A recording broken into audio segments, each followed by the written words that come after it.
देखो, तो अभी तक हम लोगों ने पी टाइम वाले कर लिए, है ना, स्ट्रीम और वाला कर लिया। ठीक, अब नेक्स्ट है हमारा प्रॉब्लम्स ऑन एजेस में, एज वाले प्रॉब्लम। ठीक है, अब देखो इसमें एक चीज हम लोग सिंपल ध्यान रखेंगे कि प्रेजेंट एज, मान लो दो पीपल हैं, मतलब मान लो फादर और सन है मान, ठीक है, फादर और सन। तो प्रेजेंट एज हम इसकी एक्स ले लेंगे और सन की वाई ले लेंगे। ठीक, अगर हमने कहा कि there as 5 years ago, 5 years ago, ago मतलब समझ में आता है, 5 साल पहले। 5 साल पहले अगर फादर 40 years के, अगर अभी 40 years के हैं तो 5 साल पहले कितने के होंगे? 40 - 5, 35 के, है ना। अगर अभी एक्स के हैं तो 5 years अगो x - 5 हो। ठीक, ऐसे ही अगर सन 20 का था अभी, ठीक है, तो 5 years अगो 20 - 5 यानी 15 का होगा, है ना। इसीलिए सन की एज y - 5। ये बात समझ में आई? जब भी ईयर्स अगो होगा तब हम उतना ही सब्ट्रैक्ट करेंगे फ्रॉम देयर प्रेजेंट एज। ठीक है, प्रेजेंट एज एक्स ली थी फादर की, सन की वाई, इसकी x - 5, इसकी y - 5। इतना आया समझ में?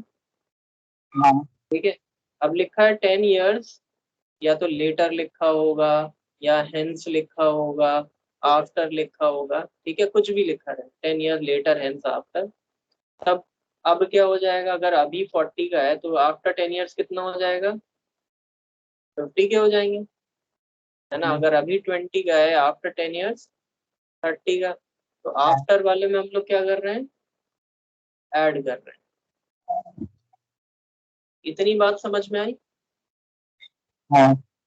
ठीक है, और अगर देखो कभी भी कहा जाए कि the present age of son या the present age of father is 2 times of son, ठीक है, जब भी जिसको भी बोला जाए कि इज, हिज एज इज, ठीक है, वो तुम लेफ्ट साइड लेना और बाकी सबको राइट साइड पढ़ना। ठीक है, तो अगर हमने बोला कि present age of father is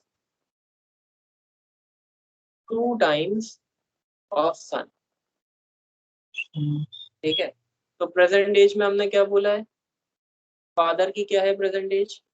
x, ठीक है, और 2 times ऑफ सन बोला है तो 2y। ठीक है, ये प्रेजेंट वाले में, तब हम लोगों ने प्रेजेंट वाली इक्वेशन। ठीक है, फिर अगर हमने बोला कि 5 years ago, 5 years ago father was, अब कौन है? Father was 3 times, father was 3 times the age of son. ठीक है, क्या बोल रहे हैं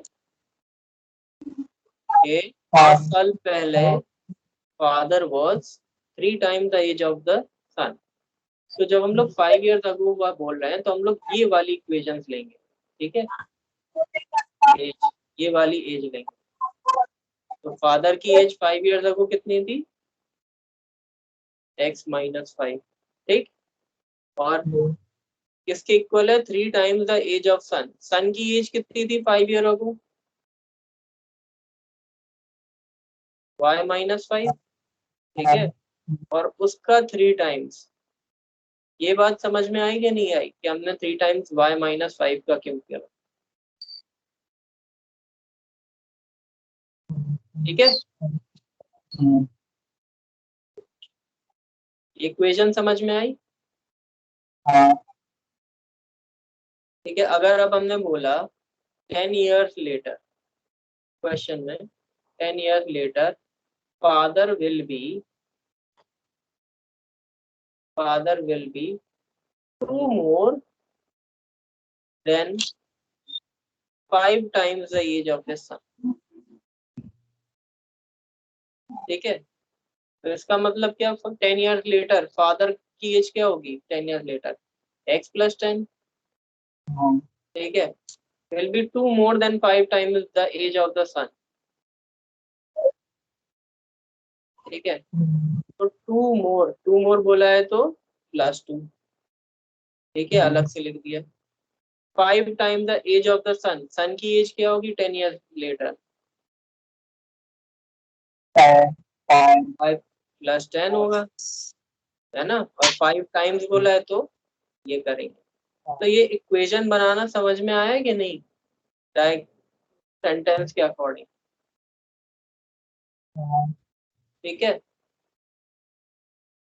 अब देखो नोट कर लेना बाद में, पहले क्वेश्चन देख लेना। ठीक है, अब नेक्स्ट हमारा क्वेश्चन है। ठीक है, 5 years ago, 5 years ago, ठीक है, A was thrice as old as B, A was thrice as old as B। आपका कौन था? ठीक है, फिर बाद में बोला 10 years later, क्वेश्चन में 10 years later, 5 years ago था पहले, फिर था 10 years later। A will be twice as old as B, A will be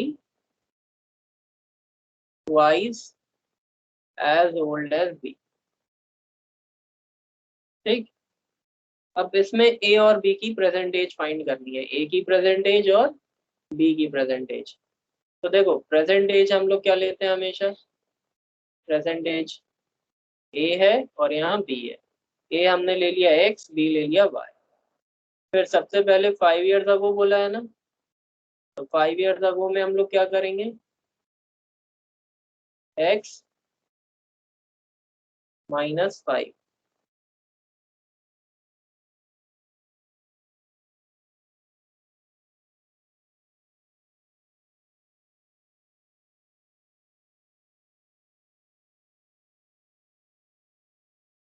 और y में क्या करेंगे, y -5। हेलो,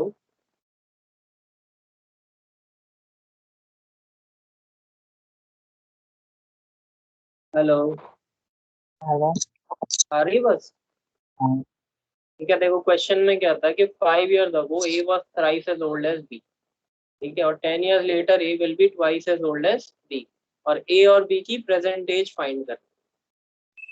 ठीक है, तो देखो प्रेजेंट एज हम लोग x और y लेते हैं, 5 years ago क्या हो जाएगा x -5 और y -5। फिर नेक्स्ट स्टेटमेंट में है 10 years later। ठीक है, 10 years later, तो उसमें एज क्या हो जाएगी x + 10 और y। अब देखो पहली इक्वेशन बनाते हैं हम लोग, कौन सी वाली लाइन से, पहली वाली लाइन से। 5 years ago A was thrice as old as B, कौन था A। ठीक है, 5 years ago में तो हम लोग ये वाली लाइन लेंगे कि नहीं लेंगे, A was 3 times as B, यही बोला है ना। तो A की क्या एज थी 5 years ago, x -5 is equals to 3 times y -5। समझ आया ये, अब इसको हम लोग सिंप्लीफाई कर लें, x -5 is equals to 3y -15, x -3y is equals to -15 + 5, तो x -3y is equals to -10। ये हमारी पहली इक्वेशन आ गई। ठीक है, ये कब तक, 5 years ago। ठीक है, राइज। फिर नेक्स्ट लाइन में क्या बोला, 10 years later A will be twice as old as, यानी 10 years later वाले में हम लोग कौन सी इक्वेशन लेंगे, ये थर्ड वाला लेंगे, है ना। अब बोला क्या है उन्होंने, A will be twice as old as B, तो A equals to 2B। 10 years later में A की एज x + 10 और B की एज y + 10। ठीक है, x + 10 is equals to 2y + 20, तो x minus 2y is equal to 20 minus 10, तो x minus 2y is equal to 10। आ गया ये आ गई हमारी सेकंड इक्वेशन। अब ये दो इक्वेशन आ गई, लीनियर इक्वेशन आती है सॉल्व करना। x minus 3y is equal to minus 10, x minus 2y is equal to 10। x दोनों प्लस है तो माइनस करेंगे, ठीक है, ये कैंसिल, ये आ जाएगा माइनस का y is equal to minus 20, तो y आ गया हमारा 20। ठीक है, अब इनमें से कोई भी एक इक्वेशन उठा लो, उससे x निकल आएगा। ठीक है, तो x minus 2 into 20 is equal to 10, ये वाली इक्वेशन ले रहे हैं। तो x equal to 10 plus 40, x आ गया 50। ठीक है, तो हमारा y जो है वो 20 ईयर्स का है और x जो है वो 50 ईयर्स। ठीक, आया समझ में? ठीक है, कर इसको। ठीक है, हाँ समझ में आया कि नहीं कि ईयर्स अगो और ईयर्स लेटर वाले का क्या है? पहले उसको नोट कर लो ऊपर से। ठीक है, प्रॉब्लम 1 एजेस यहाँ से।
हेलो, भाई कह रहे इसका हम पीडीएफ भेज देंगे तुम्हें, तो नोट कर लेना। अभी नेक्स्ट क्वेश्चन देखो। ठीक है, अब नेक्स्ट क्वेश्चन क्या दिया है हमें, देखो। A man's age is 3 times the sum of the ages of his 2 sons। मैंने बोला है कि a man's age, एक मैन है उसकी एज is 3 times, कितना? 3 times the sum of the ages sum of the two sons, यानी उसके दो बेटे हैं, उन दोनों की एज ऐड करके इसकी जो एज आएगी वो उसका 3 टाइम्स है, ठीक है। फिर उन्होंने बोला 5 years आफ्टर, 5 years आफ्टर, ठीक है। his age will be twice the sum of his age, ठीक है, their age, his age क्या हो जाएगी, will be twice the sum of their ages, ठीक है। यानी उन दोनों की एज का सम का क्या हो जाएगा, ट्वाइस हो जाएगा। अब इसमें फाइंड करना है मैन का एज, ठीक है, मैन एज फाइंड करनी है, मतलब उनके बेटों की नहीं करनी है। चलो देखो, तो प्रेजेंट एज, ठीक है, फिर उसके बाद क्या है, और 5 years लेटर, दो दिया है, ठीक है। यहाँ ये मैन हो जाएगा, यहाँ उसके 2 सन्स हो जाएंगे, ठीक है। तो मैन की एज हमने x ले ली, और दोनों सन की हमने मिला के, मान लो एक सन a था एक b था, दोनों का ऐड करके y आ रहा, ठीक है, उन दोनों का एज y आ रहा, ठीक। 5 years लेटर मैन की क्या हो जाएगी, x+5 हो जाएगी, और दोनों सन की क्या हो जाएगी, sum y plus sum y plus 5 years later क्या लिखेंगे, y प्लस 5 देखो y+5 नहीं होगा इधर, देखो अगर, क्योंकि देखो इसके भी एज में 5 ऐड होगा और इसके भी एज में, तो 5 years लेटर a+5 और b+5 होगा कि नहीं होगा, तो ये हो जाएगा a+b+10 हो जाएगा, और a+b जो था वो हमारा वो y था, तो y+10 हुआ कि नहीं हुआ, है ना। तो y+5 नहीं, 2 बार ऐड होगा क्योंकि 2 सन थे ना, इसीलिए y+5+5 यानी y+10। ये बात समझ में आई, इस क्वेश्चन में यही मेन बात थी, ठीक है। एज जो दोनों सन हैं उनका सम है, तो इसीलिए 5 years लेटर y+10 होगा, ठीक है। आई ये बात समझ में, ठीक है। A man's age is 3 times the sum of the age of the two son, यानी प्रेजेंट वाले में उसकी एज जो है वो 3 times the sum of the ages of the son है, तो x इक्वल्स टू 3y, तो x minus 3y is equals to 0, ये पहली इक्वेशन होगी, ठीक। फिर उसने बोला है 5 years later his age will be twice the sum of their ages, ठीक है। अब 5 years लेटर यानी x+5, और इन लोगों की है y+10, और इसका 2 टाइम्स, ठीक है। तो ये हो जाएगा x+5 is equal to 2y+20, तो x minus 2y is equal to 15, ठीक है। तो दोनों आ गया, अब इन दोनों को सॉल्व कर ले रहे हैं, x minus 3y is equal to 0, x minus 2y is equal to 15, minus minus minus, x cancel, minus y is equal to minus 15, y आ गया 15, लेकिन हमें y नहीं चाहिए, हमें क्या चाहिए, हमें x चाहिए, तो x जो है वो 3y है, 3 into 15, तो x आ गया 45 years, ये आ गया हमारा, ठीक है। ये समझ आया, ठीक है। ये दोनों एग्जाम्पल बता दिए, इसमें बस ऐसे ही रहेंगे, कभी वो कह देंगे 5 years ago, कभी कह देंगे 10 years later, बस तुम्हें क्वेश्चन समझ के करना है, ठीक है।